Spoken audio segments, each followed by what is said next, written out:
Gloria al Señor, amén. Si esos aplausos son para el Señor, pues que se escuchen, que se sientan. Aleluya.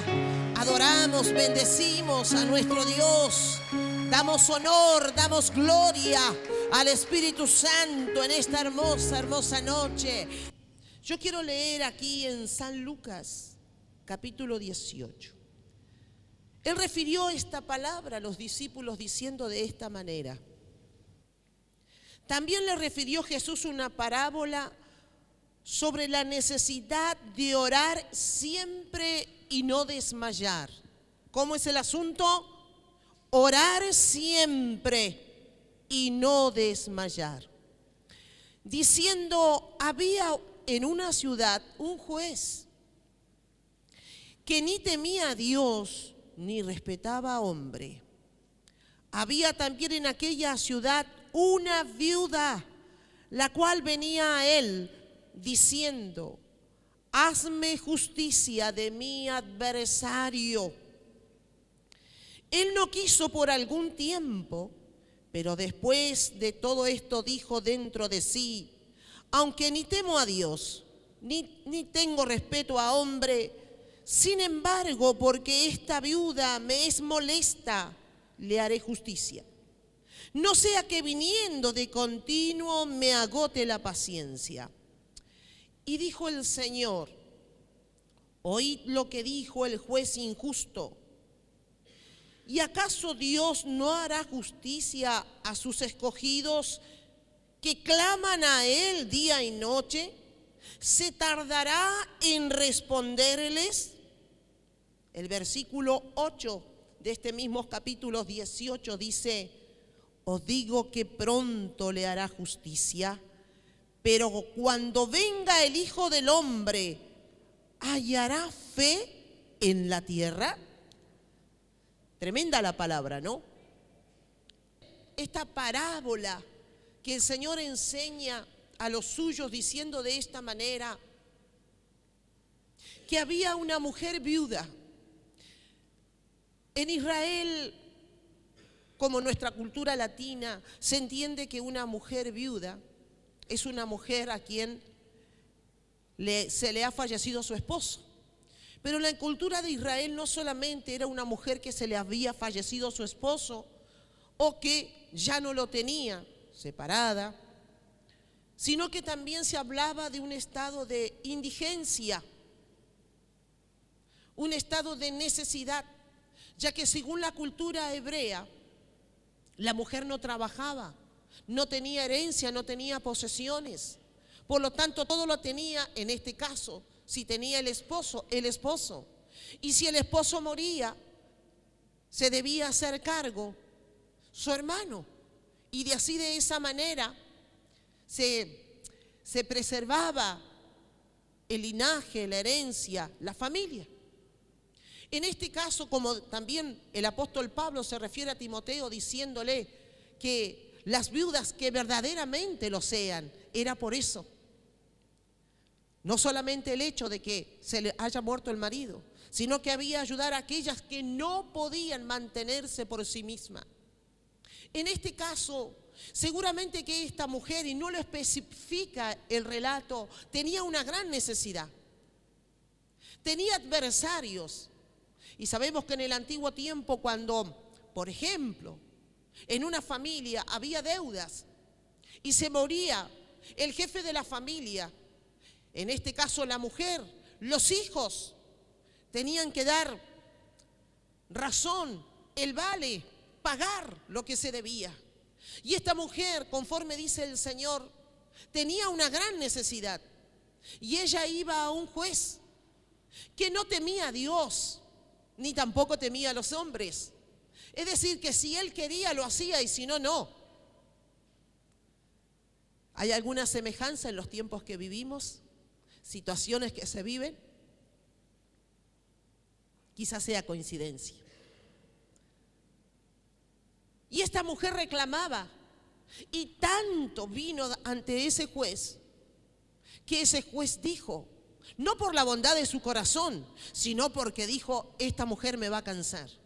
Y antes que me canse, le voy a hacer justicia. Y se refiere este relato a que Dios es un Dios que escucha, y si este juez, siendo impío, no temiendo a nada, pudo escuchar, ¿cuánto más Dios escuchará a sus escogidos? Se refiere también al acto de injusticia, porque se le hizo justicia a esta mujer. Y este término, justicia, virtud que inclina a dar a cada uno lo que le pertenece, derecho, razón, equidad. Esto significa justicia, tener el derecho propio de aquello que me pertenece, de poseerlo por legalidad. El Señor habló de esto, habló de la justicia, y hoy queremos tratar este tema en los diferentes niveles o en los diferentes ejemplos que vamos a tomar.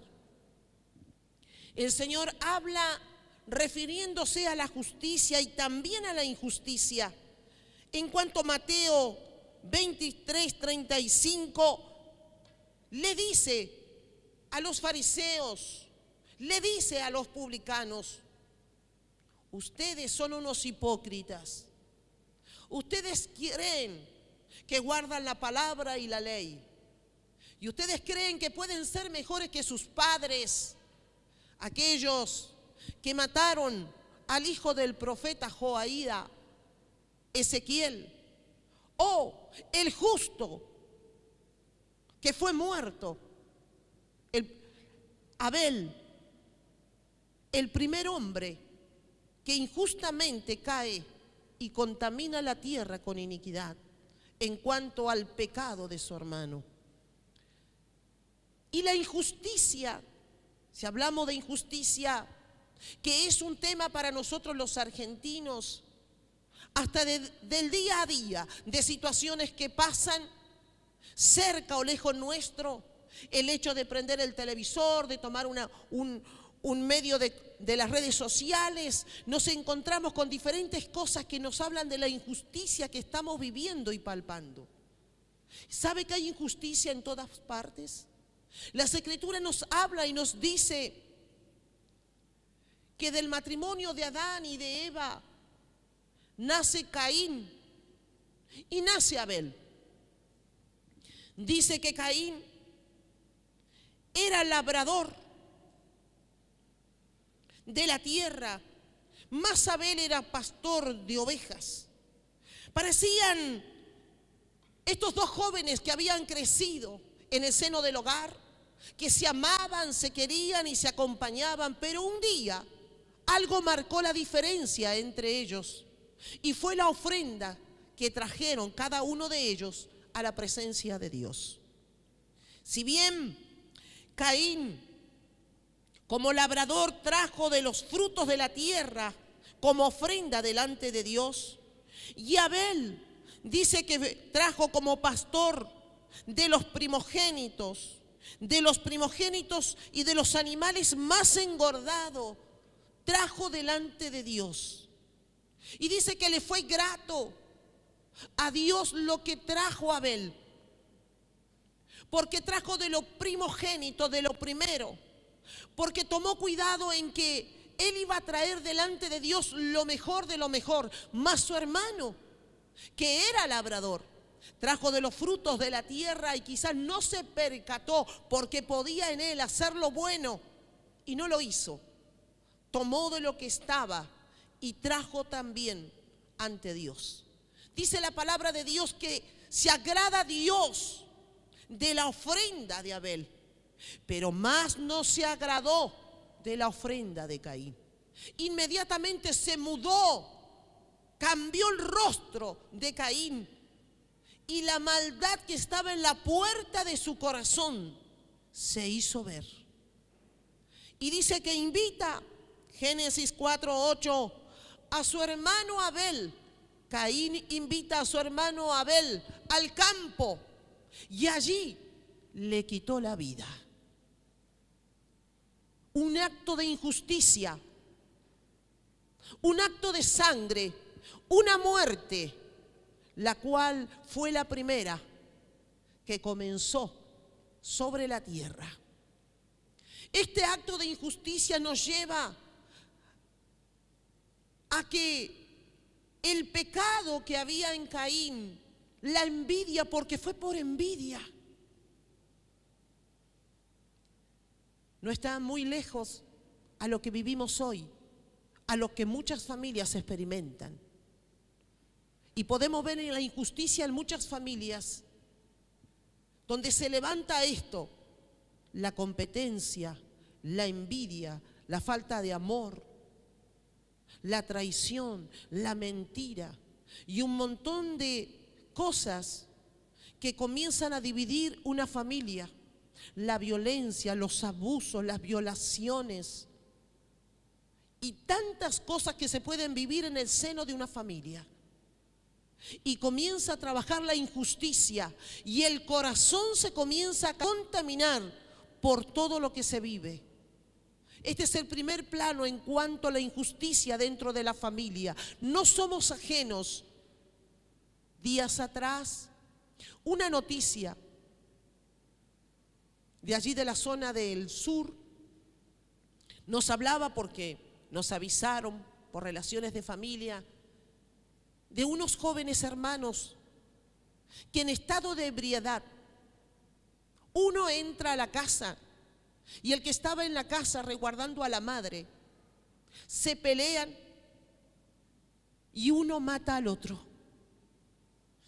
De hecho, que es puesto en la cárcel aquel que le quitó la vida a su hermano. Y al saber estos casos, claro, uno dice, wow, pero qué fuerte es esto, más entre hermanos, un acto de injusticia, a causa quizás de cosas que vendrían pasando dentro de la familia, de desórdenes de adicción, de situaciones que vendrían pasando dentro de esa familia, pero resultó en la muerte de uno de esos dos hermanos que vivían con su mamá. Injusticia. Injusticias que se pueden vivir dentro de la familia. El Señor le dijo a los fariseos: ustedes no son mejores, no se crean tan justos, porque justo es la sangre de Abel, e injusto fue la sangre que se derramó del hijo del sacerdote, y sacerdote también. Zacarías.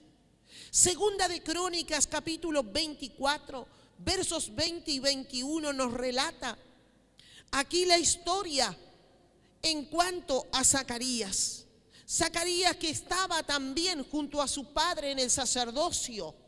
Y dice Crónicas 24, 20. Entonces el Espíritu de Dios vino sobre Zacarías, hijo del sacerdote Joaída, y puesto en pie, donde estaba más alto, una plataforma, algo así, que el pueblo, les dijo: así ha dicho Jehová, porque quebrantasteis los mandamientos de Jehová, nos vendrá bien por ello, porque haber dejado a Jehová, Él también os abandonará, porque ellos hicieron conspiración contra Él, y por mandato del rey lo apedrearon hasta matarlo en el patio de la casa de Jehová. Dice el 22, y el rey Joás no se acordó de la misericordia que Joaída, padre de Zacarías, había hecho con él. Antes mató a su hijo, quien dijo al morir: Jehová lo vea y lo demande. Este caso de injusticia ministerial en el sacerdocio, dice que por causa que el pueblo se fue hacia la idolatría y comenzó a hacer lo malo delante de Dios, el hijo del sacerdote también, dice, se puso en un lugar e inspirado por el Espíritu de Dios, habla al pueblo y profetiza, diciendo: por causa que os habéis alejado de Dios, no vendrá el bien de parte de Jehová. Y a estos no les gustó la palabra que se había soltado, porque era una palabra de mal, era una palabra de maldición, era una palabra de juicio. Entonces dice que lo mataron en el patio del templo de Jehová. Y dice que Joás, ¿sí?, no se acordó, porque él fue el que dio la orden que lo mataran, que tiempo atrás el sacerdote, el padre,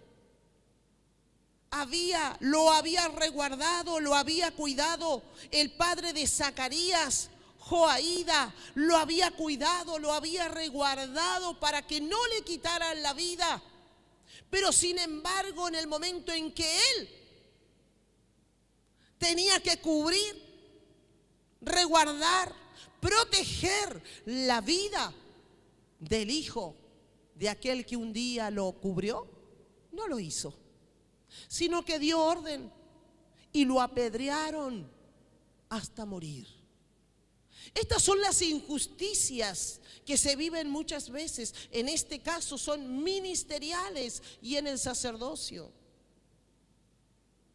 El sacerdocio, el ministerio es un llamado dado por Dios.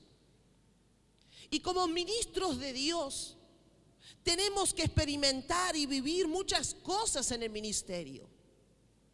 Tenemos que suplir la necesidad y la demanda de un pueblo o de la gente que te pide cobertura, te pide amor, te piden consejo, te piden palabras de revelación, te pide que los escuches, que cubra sus matrimonios, que cubra sus hijos, que cubra su salud. Pero en el momento en que el sacerdote, el ministro, pide ser escuchado, nadie lo escucha. En el momento en que el ministro pide que su matrimonio sea cubierto y resguardado, nadie lo resguarda. Y cuando el ministro pide que sus hijos sean cubiertos y resguardados, nadie cuida de sus hijos, generalmente. Y son las injusticias que se viven muchas veces y el precio que se debe pagar. Porque el llamado lo puso Dios y es por amor.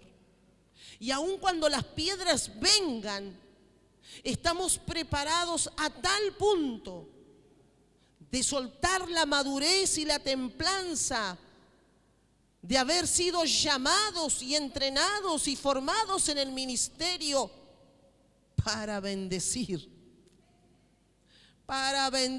a los que llegan y para bendecir a los que se van. Y es el pago del ministerio. Y el Señor dijo, se viven cosas injustas, sangre injusta es derramada. Sí, sangre injusta es derramada. Ministros que cada uno vive en sus experiencias. Hay gente que se goza y los llama totalmente ungido a los ministros que, por ejemplo, no solamente trabajan en la obra, sino que también trabajan de otro oficio. Y no es que el trabajo del pastor, del pastorado, sea menos liviano que otro. No. Este es un trabajo. Porque estamos dedicados el 100% a la obra de Dios, a la demanda de cada congregación, cada hijo de la casa. Hay gente que disfruta, no lo digo aquí, pero hay gente que disfruta de ver sus pastores. Él sí que es humilde, porque no tiene un traje para ponerse. Él sí que es trabajador, porque se revienta 12 horas trabajando y se desloma trabajando en trabajos de albañil o trabajos de ejercicios y de fuerzas físicas más allá. Este sí que es un siervo de Dios, mi pastor, que todavía anda en bicicleta ¿sabe qué? Si vamos a hacer justicia y vamos a honra a ese hombre de Dios. Ya no debería trabajar, porque para eso Dios lo llamó a trabajar en su obra. Y bastante trabajo que es atender la obra de Dios. ¿Sabes qué? Ese hombre ya no tendría que andar 15 kilómetros en bicicleta para poder llegar a una reunión, sino que la justicia del hombre y de Dios, porque Dios siempre te va a honrar, pero la justicia del hombre sería: honra a tu pastor. Si tú estás bendecido, permite que él también lo esté. No largues piedras, no derrames sangre inocente. Valora, honra, para que la justicia de Dios se vea allí. Porque te digo una cosa: a José no lo vendieron los extranjeros, los vendieron sus hermanos. A Cristo no lo entregaron otros más que los judíos. Al hijo pródigo que regresa a la casa, el que se enojó fue su hermano. Hay injusticias en muchas cosas y el Señor dice: serás profeta. Sí, qué bueno. Pero el profeta no tiene honra en su propia tierra. Ojo, hasta ahí llegamos. ¿Sabe qué? Cuando tú le trabajas a Dios, tú le sirves a Dios, Dios te honra. Dios suelta justicia. Y cuando el fruto de ese trabajo comienza a trabajar, Dios te da gente fiel conforme al trabajo que tú estás dando. Podemos decir en esta casa: gracias, Señor, por los hijos de la casa que han honran el trabajo que se lleva a cabo en este lugar. Si usted quiere, puede darle un fuerte aplauso al Señor Jesús. Aleluya.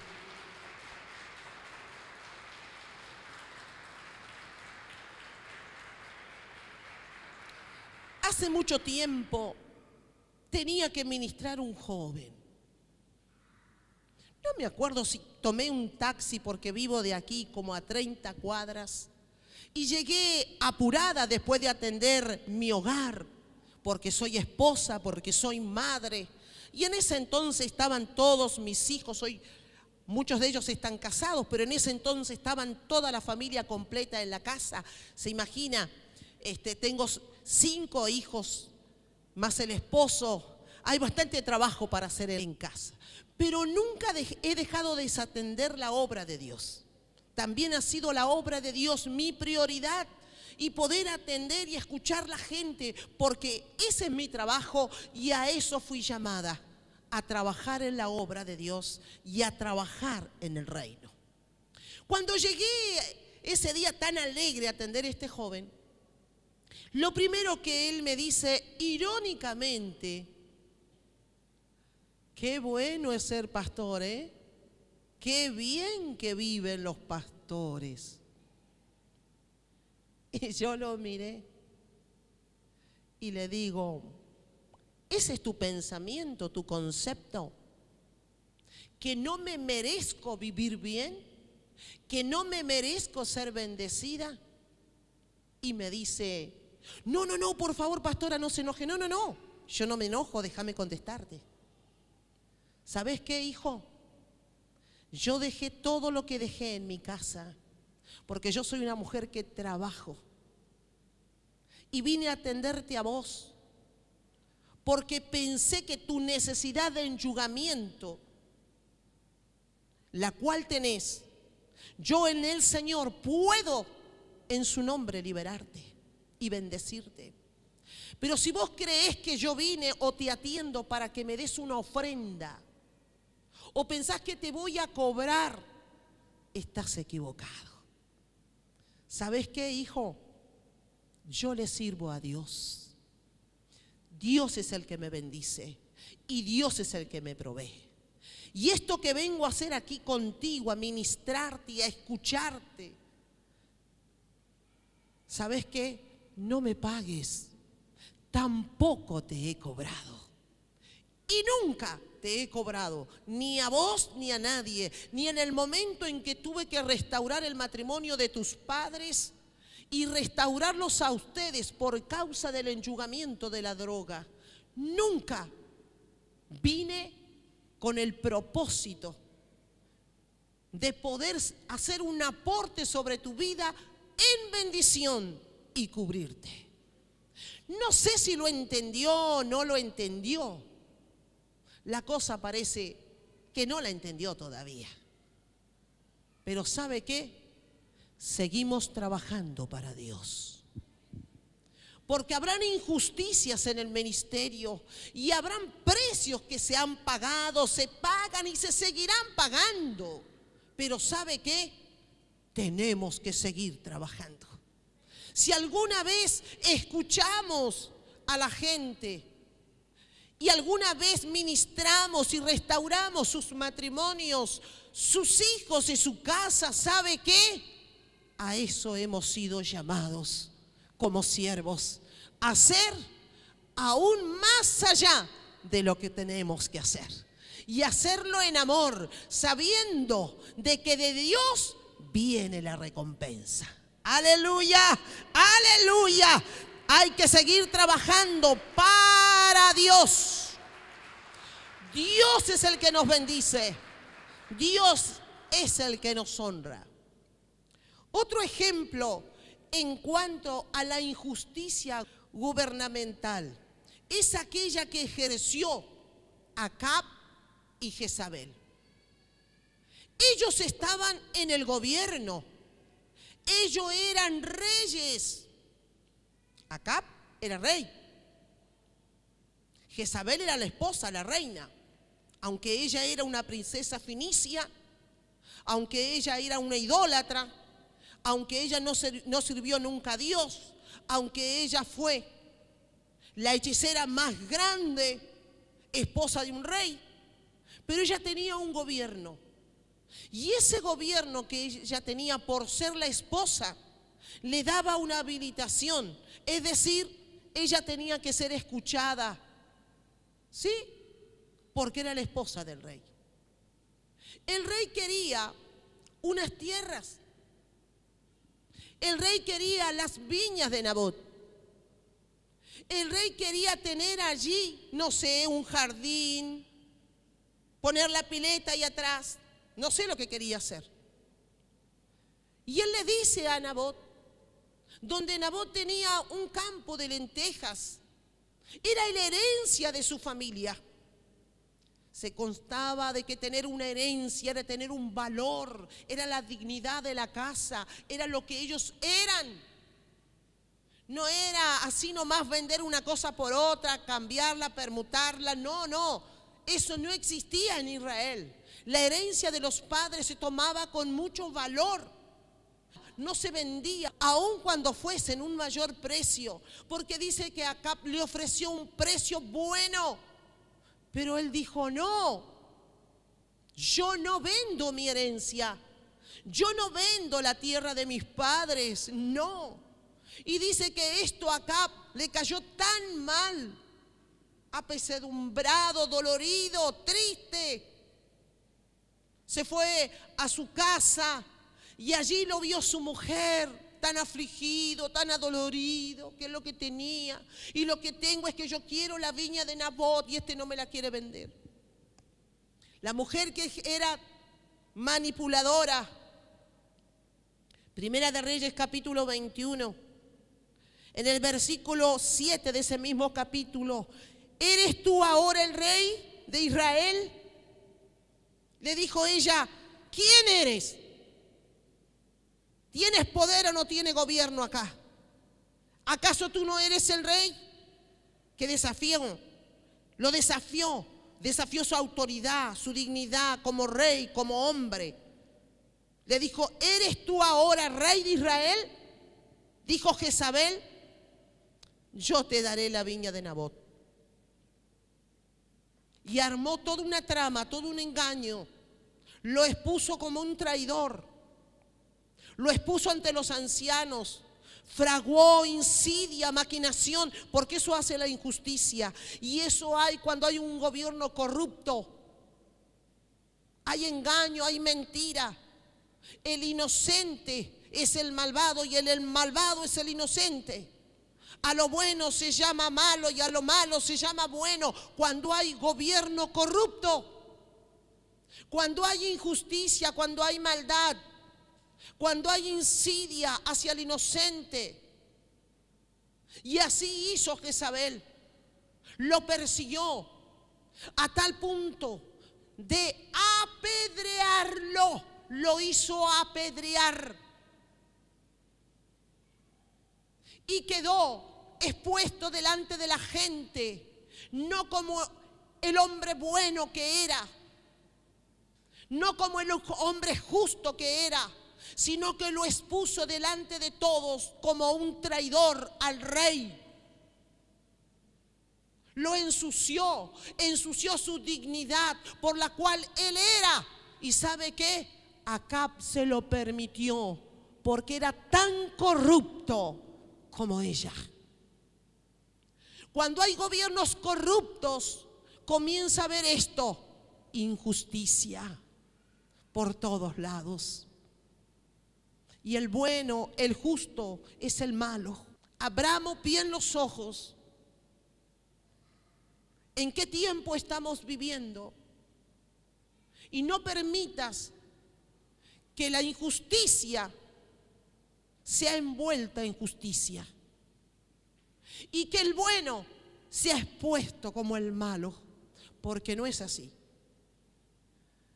Ella logró aniquilar a Nabot, matarlo, apedrearlo, robar su dignidad, su honradez, su esencia y su tierra. A ella no le importaba la vida de Nabot, sino la tierra. ¿Sabe cuánta injusticia se hacen por tomar lo del otro? Desear lo del otro. Se roba, se mata, se hacen un montón de cosas. Falsifican documentos. Un montón de cosas que usted y yo quizás no entendemos totalmente, pero sí entendemos lo que está bien y lo que está mal. Es simple, es sencillo. Pasa por principios y pasa por valores. Y pasa por tener la ley de Dios en nuestros corazones. Así ministraba una de mis hijas hoy yo en la mañana. Y le decía: si tú guardas la palabra escrita en tu corazón, vas a ser la mujer y la esposa más feliz del mundo. Pero no solamente guarda la palabra, practícala. Eso te hará una mujer feliz, tener un matrimonio feliz y tener una familia feliz. Si tú te estableces en Dios y vives conforme a la ley de Dios. Y se quedaron con la viña de Nabot. Y la injusticia dio su fruto. Y hubo pecado en Israel por causa de la bruja Jezabel, que así como murió y así como moría Zacarías, y dijo al morir: Jehová lo vea y Jehová lo demande. Los hombres no lo ven, pero Dios lo va a ver. Quizás no venga la justicia de los hombres, pero va a venir la justicia de Dios. Y así murió al año, como el profeta, el sacerdote, lo había dicho. Jehová lo vea y Jehová lo demande. Aleluya. Quizás hoy se ven muchas injusticias o estás viviendo, porque no solamente hay injusticia emocional a través de las mismas familias, de la misma relación entre familias, quizás en tu trabajo, quizás situaciones que se han dado y son situaciones injustas sobre tu vida. Aleluya. Pero tu causa no está ante ningún hombre. Tu causa está delante de Dios. Aleluya. Porque Él es juez justo.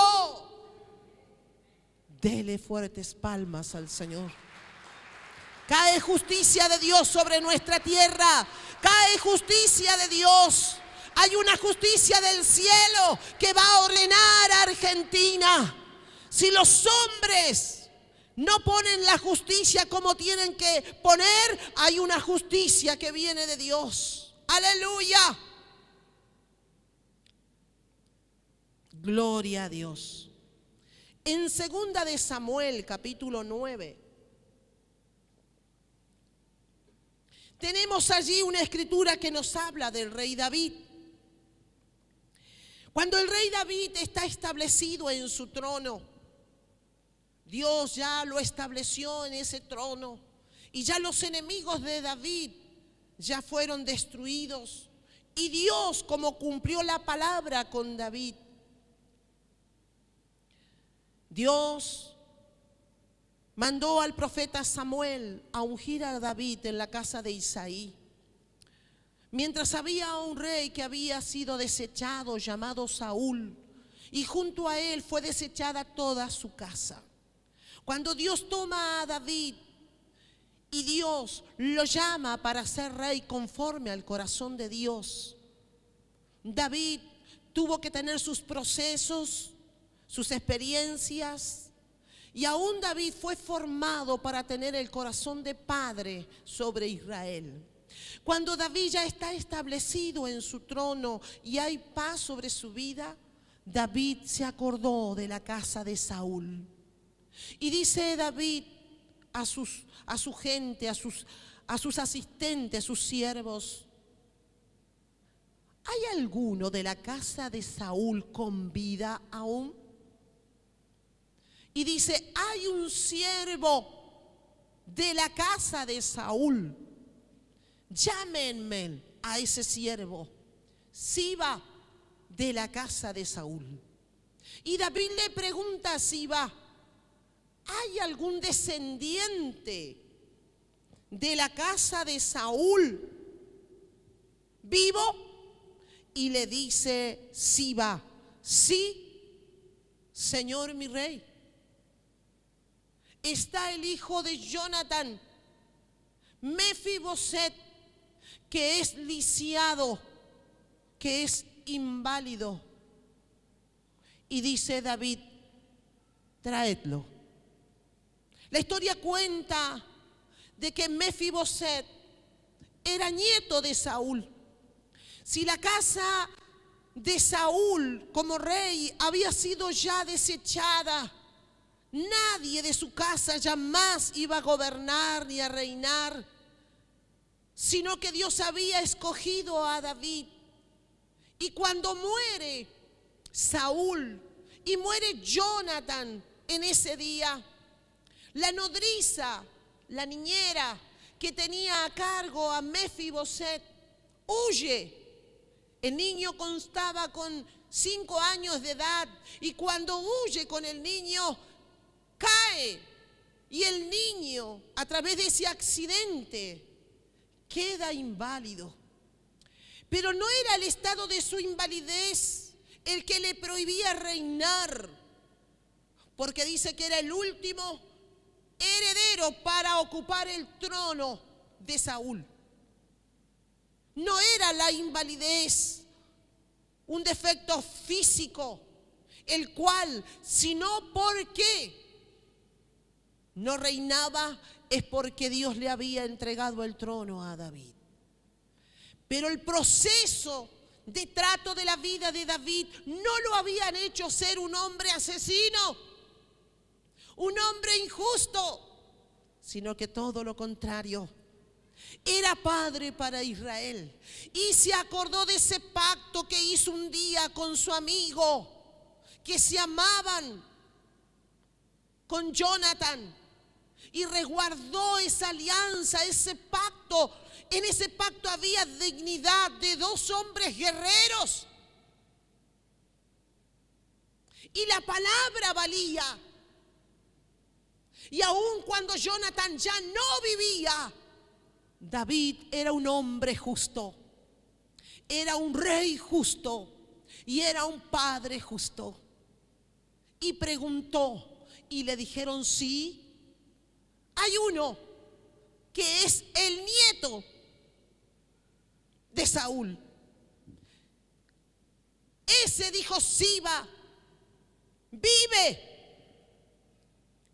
en la tierra de Loberar, en esa tierra de dolor, en la tierra de Loberar, en la tierra de miseria. Lodebar, tierra de sueños frustrados. Lodebar, tierra de olvido. Lodebar, tierra de injusticia. Lodebar, tierra de iniquidad. ¿Dónde vivía? En una tierra maldecida. Por muchos años la vida de Mefiboset no solamente había sido inhabilitado para ejercer un gobierno que supuestamente en su momento iba a heredar, sino que la situación de injusticia de parte de Saúl, que se levanta contra los gabaonitas, que se levanta contra Dios, que se levanta contra David. Llega a un tiempo en que Dios lo arranca. Y este nieto, que no tenía nada que ver con todo lo que venía en el pasado, con toda iniquidad, con toda injusticia, pero le tocó, la tuvo que vivir. Y antes de ser príncipe y estar en palacio y comer de lo mejor y esperar un día a ser rey, porque era el último heredero y príncipe, no, tuvo que ir a parar a una tierra de ensueños, a una tierra de olvido, a una tierra de hambre, a una tierra de frustración, a una tierra de injusticia, donde no había nada allí que le pudiera hacer feliz. Hasta que el día que un hombre justo, que un hombre bueno, que un padre, que un rey llamado David le dice: tráiganme a Mefiboset. Y le dicen a Mefiboset: el rey te llama. Y cuando Mefiboset llega ante David, y David le dice: hoy te voy a restaurar, hoy te voy a recompensar, hoy vas a salir del estado de injusticia, hoy te saco del lugar donde estás, hoy vas a estar en mi mesa, vas a comer como los hijos del rey, vas a comer la comida del rey, vas a vestir las vestiduras del rey y vas a estar conmigo siempre. Y llamó a Siba y le dijo: vas a trabajar toda la tierra que era de Saúl.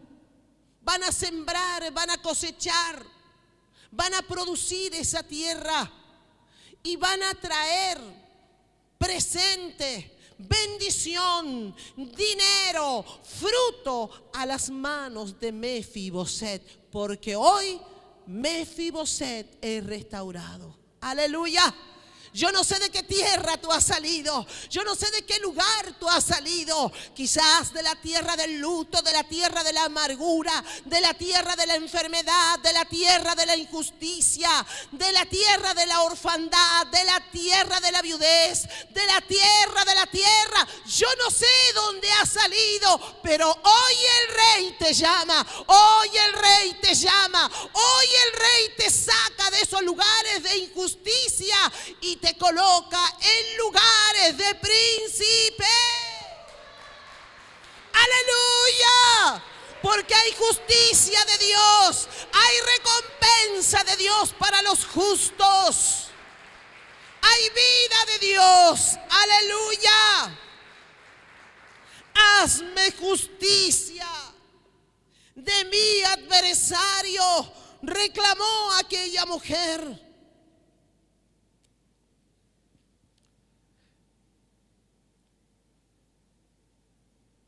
La necesidad, dijo Jesús, de orar siempre y no desmayar.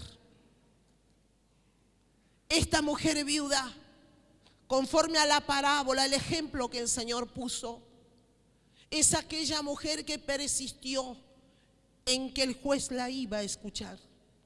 Y el Señor nos habla en esta noche: persiste, porque todo aquel que pide recibe, porque el que busca halla, y porque el que llama se le abrirá. Yo no sé qué situación de la vida, algo injusto. Toda la vida has servido a Dios, pero estás viviendo cosas que te son injustas. Y hay una tierra que se levanta como una tierra de maldición, la tierra del obedar. Pues Dios te dice en esta hora: yo te voy a sacar de esa tierra del obedar, de esa tierra de dolor, de esa tierra de miseria, de frustración, de olvido, de injusticia, de iniquidad. En esta noche vas a salir de esa tierra. Aleluya, aleluya, porque el juez escucha, porque si aquel juez injusto pudo suplir la necesidad de la viuda, el Señor dice: ¿cuánto más ese juez que vive para siempre? Y dice la palabra: os digo que pronto le haré justicia. Pero cuando venga el Hijo del Hombre, ¿hallará fe en la tierra? Pronto le haré justicia. Pronto, pronto, hay una salida para tu vida, hay una respuesta para tu vida. Pronto, pronto, pero el Señor te pregunta: ¿hay fe en tu corazón? ¿Hay fe? ¿Estás dispuesto a salir de ese lugar? ¿Estás dispuesto a salir? ¿Estás dispuesto a salir? ¿Estás dispuesto a pagar precio? ¿Estás dispuesto? ¿Estás dispuesto a tomar tu bendición? ¿Estás dispuesto a tomar tu lugar en la mesa del Rey? ¿Estás dispuesto? ¡Aleluya! Y el Hijo de Dios encontrará fe en la tierra, hallará fe en la tierra. Usted pueda decir en esta noche: sí, amén, sí, amén, sí, amén, amén, Señor. Porque la justicia nuestra no viene de los hombres. No le servimos a los hombres, le servimos a Dios. Aleluya. Si alguien no valoró tu trabajo, si alguien te tiró por tierra tu predicación, tu oración, tu bendición, si vino un Esaú y dijo: esto no vale nada, yo te digo que hay una generación de Jacobo que valorará la primogenitura, valorará tu bendición, valorará tu consejo, valorará lo que hay en ti, la esencia que se depositó en ti a través del Señor. ¡Aleluya!